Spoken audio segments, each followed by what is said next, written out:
मुझे ये चीज़ कब समझ आई, जब मैं 19 साल की तो एक फिल्म की शूट कर रही थी वोला में। तो उसमें मेरा जो कैरेक्टर था बहुत ही ट्रॉमेटाइज्ड था, तो नर्वसनेस में बहुत स्मोक करती थी। तो मैं छोटी सी तो मुझे आके सिगरेट दी जाती थी और मुझे सब कहते थे कि जरा बच के रहना, तुम्हें आदत ना लग जाए। मैं सोचती इस इतनी गंदी चीज़ की कैसे किसी को आदत लग सकती है, मतलब खांसी आती है, उल्टी है, चक्कर सा आने लगता है, so how can this happen. पर जैसे 6-7 महीना शूट करते रहे, उसके बाद मुझे नहीं लगा मुझे कोई आदत लगी। मगर उसके बाद जैसे दोस्त कोई आ गए, 2-3 सिगरेट पी रहे हैं तो एक सिगरेट ले लेना, फिर धीरे धीरे अपना पैकेट रखना शुरू कर दिया, फिर धीरे धीरे 10 से 12 सिगरेट्स। और फिर मैंने देखा जैसे कभी पेरेंट्स हो साथ में तो मैं उनके सामने तो कभी नहीं पी, मगर एकदम से बौखला जाना या एकदम से पीना ही है तो कुछ ना कुछ ऐसा प्लॉटिंग प्लानिंग करके खिड़कियों से कूद के कुछ भी ऐसा लगा जैसे किसी चीज़ ने गुलाम बना लिया। और मुझे एकदम से वो हो जाता है कि मुझे कोई चीज़ ऐसे जब रूल करने लगती है। तो मैं बड़ी विचलित थी उस दिन। तो मैंने अपने दोस्त जो मेरे योगा गुरु भी हैं सूर्य नारायण, उनसे कहा, मैंने कहा सर ऐसा लगता है कि जैसे किसी ने गुलाम बना लिया हो। जो तलब आती है उसके बाद में जो थकान महसूस होती है, लाइफ में ऐसी कोई चीज़ नहीं है जिसने मुझे इस तरह से कंट्रोल किया हो। तो उन्होंने कहा ये तो आपके स्टेट ऑफ माइंड है। I said how is it possible. आप अपनी ज़िंदगी की कमान अपने हाथों में ले सकते हैं। फिर धीरे धीरे स्मोकिंग छोड़ी, धीरे धीरे ऐसे दोस्त छोड़े जो कहीं ना कहीं थे तो दोस्त मगर सिर्फ नुकसान ही करते थे, लेकिन छोड़े नहीं जाते थे। फिर धीरे धीरे मैंने ऐसा देखा कि कुछ रिलेशनशिप में अगर आप आते हैं तो कुछ लोग आपका अच्छा करने की वजह ज़्यादा बुरा करने लग जाते हैं। तो उनका त्याग किया। धीरे धीरे त्याग करते करते मैं ये नहीं कहती कि मेरी लाइफ परफेक्ट है, मगर मेरी लाइफ पे डेफिनेटली मेरी ही चलती है। मुझे कोई जो है उस तरह से कंट्रोल नहीं करता है जिस तरह से एक वक्त पे बहुत सारी चीज़ें कलेक्टिवली करती थी। सो दूसरी चीज़ मैं कहना चाहूँगी दोस्तों, इस चीज़ को बहुत सारे लोगों ने इस चीज़ का दुरुपयोग भी किया है और मिसयूज़ भी किया है। जैसे कि चीज़ देखने में आता है कि एक सर्व समृद्ध एक संस्कृति है जिसमें 100 या 1000 इन्वेडर्स आते हैं और पता चलता है कि वही करोड़ों लोगों को रूल कर रहे हैं। तो Ram is the most important icon of our civilization, of this land, the most important human ever walked on this earth. ऐसा क्यों? वो कृष्ण की तरह प्रोफाउंड नहीं है, वो शिव की तरह आदि और अंत, सर्वोपरि सर्वव्यापी नहीं है, ओमनी प्रेजेंट नहीं है। तो why is it the most important man? आपने कभी सोचा है? मैंने सोचा है और इस पर कुछ अध्ययन किया है। मैं ये नहीं कहूँगी कि मुझे सब पता है, मगर आपके साथ शेयर करूँगी जो मुझे समझ आया है। सो दोस्तों, श्री राम ने एक बहुत ही एक्स्ट्रॉर्डनरी सिस्टम इस्टेब्लिश किया है जो कि ह्यूमंस विद लिमिटेशंस, क्योंकि ह्यूमंस के कई लिमिटेशंस होते हैं, उनके लिए एक सिस्टम इस्टेब्लिश किया है which is extraordinary, which is genius system. आपको लगता है कि शायद वो एक सेंटिमेंट है, वो एक इमोशन है या वो एक फीलिंग है, लेकिन उनके द्वारा इस्टेब्लिश किए हुए सिस्टम प्राइमरीली एक ही चीज़ के अराउंड वो रिवॉल्व करता है और वो है त्याग, sacrifice. So he is a righteous man जिन्होंने अपनी ज़िंदगी के थ्रू हमें एक ही चीज़ सिखाई है और वो है त्याग। तो सुनने में तो हमने बचपन से सुना है, सुनने में तो अभी इतना सुन लिया है कि पूरा डिसेंसिटाइज हो गए हैं उस चीज़ को लेके। मगर मुझे ये चीज़ कब समझ आई, जब मैं 19 साल की तो एक फिल्म की शूट कर रही थी वोला में। तो उसमें मेरा जो कैरेक्टर था बहुत ही ट्रॉमेटाइज्ड था, तो नर्वसनेस में बहुत स्मोक करती थी। तो मैं छोटी सी थी तो मुझे आके सिगरेट दी जाती थी और मुझे सब कहते थे कि जरा बच के रहना, तुम्हें आदत ना लग जाए। मैं सोचती इस इतनी गंदी चीज़ की कैसे किसी को आदत लग सकती है, मतलब खांसी आती है, उल्टी है, चक्कर सा आने लगता है, so how can this happen.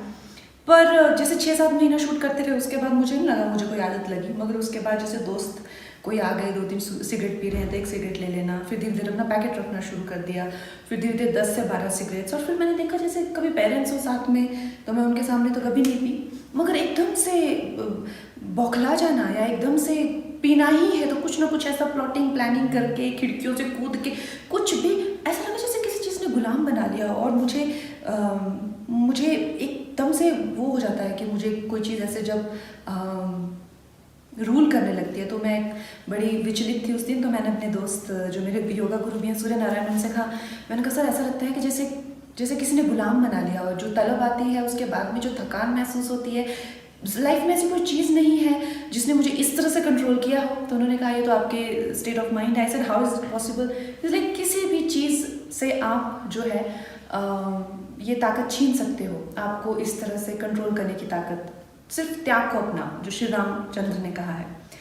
तो मैंने कहा यार ये त्याग है क्या?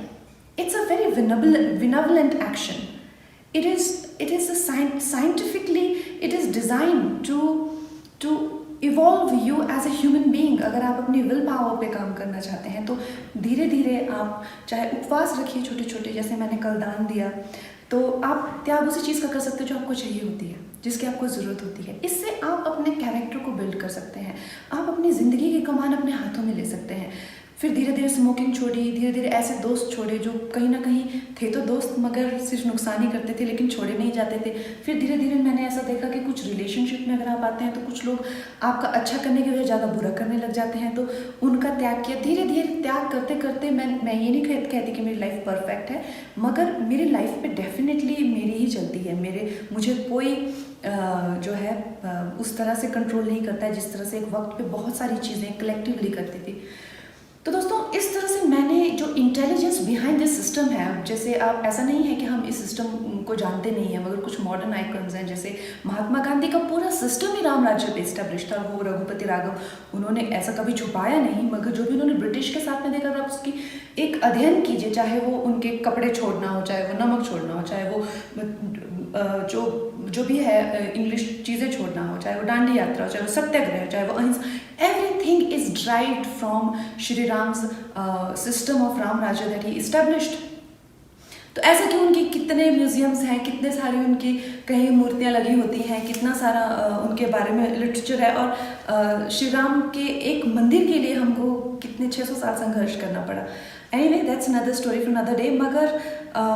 मगर coming back to working on yourself and tapping into the conscious of Rama.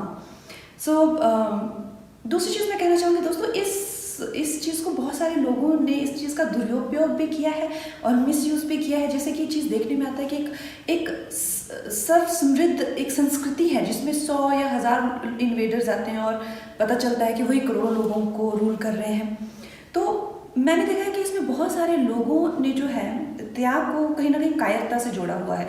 आप उस चीज़ का त्याग नहीं कर सकते जो आपकी है नहीं. आप रामायण में ये चीज़ आप अच्छे से स्टडी करिए और देखिए कि श्री राम से जब भी जो भी चीज़ कही गई, चाहे वो उनका राज्य हो, कुछ भी उन्होंने बहुत हंसते हंसते त्याग कर दिया. मगर जब सीता को उनसे छीन के ले जाया गया तो उन्होंने जितनी भी वेदनाएं यातनाएं से, लेकिन उनको वापस लाए. और जब उन्होंने इस बात का एहसास किया कि मैं अपनी स्त्री से इतना प्यार करता हूँ कि वो कहीं ना कहीं मेरी सबसे बड़ी कमज़ोरी बन गई है, तो उनको एक सेफ जगह पे रख के उन्होंने वाल्मीकि जी के आश्रम उनका भी त्याग किया.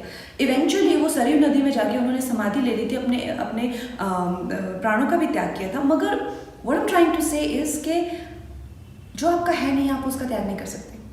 पहले आपको you have to first be worthy of it. और जितने भी कुछ लोग हैं जो मतलब why Ram is still the most important icon, जबकि उनके बहुत सारे छोटे छोटे सस्ते कॉपी हैं, मगर why is he the most important icon is because he is the greatest warrior also.